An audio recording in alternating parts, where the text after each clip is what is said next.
It was, for many, the fight of their lives. 148 Marines from Weapons Company were sent to push the Taliban out of a 5-by-3-mile strip of poppy and wheat fields. In the 7 months of fighting, 13 were seriously injured. 3 died. We followed one 9-man squad, Crusher 1. They saw some of the heaviest fighting.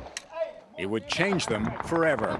The Taliban threw everything they had at these Marines, never letting up. In May, Sergeant Jim Morse had to break off an interview with us when the Taliban attacked just outside his base. Sounds like our patrol's taking contact. Some bad guys. You need to leave? I do. All right. Original shots were west, north. The Marines on the roof quickly scared them off. But in June, Crusher 1, outnumbered 4-1 by the Taliban, almost got overrun on a patrol that turned into a 4-day firefight. There was a few times where I was wondering if you know, too many of us were going to get out safely. I had my doubts a couple of times. Hey, break out! The Taliban fighters came so close to the unit that Corporal Jacob Schmidt had to toss grenades at them, just a few yards from his position. If you can get through this, you know, what else can life throw at you, really? The Marines fought them off. Nobody was killed, but 5 men were medevaced, including the squad leader, Staff Sergeant Paul Worley, who was shot in the leg. I guess when it first happened, I didn't realize exactly what happened. I just knew my leg got taken out from under me. After his leg wound, Worley, a former tobacco farmer from North Carolina, was told he could fly back to the U.S. to recover. Hold!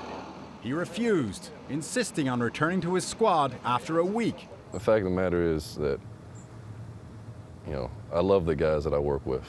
I mean, love them. And you know, I'm not going to let them go through trials and tribulations without me. When we caught up with these men again in October, they'd pushed the Taliban back and spent more time talking than shooting. Monday morning, I'm trying to start the temporary school. So 6 months ago, when we first came here, this road was controlled by the Taliban. Marines took fire every time they came here. Today, the Marines drive up and down this road every day, but that progress has come at considerable cost. In May, Corporal Jeffrey Johnson and Sergeant Kenneth May were killed by an IED that left a waist-deep crater in the road.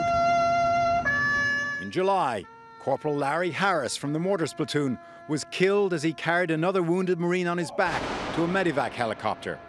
He's been nominated for a Silver Star for his bravery.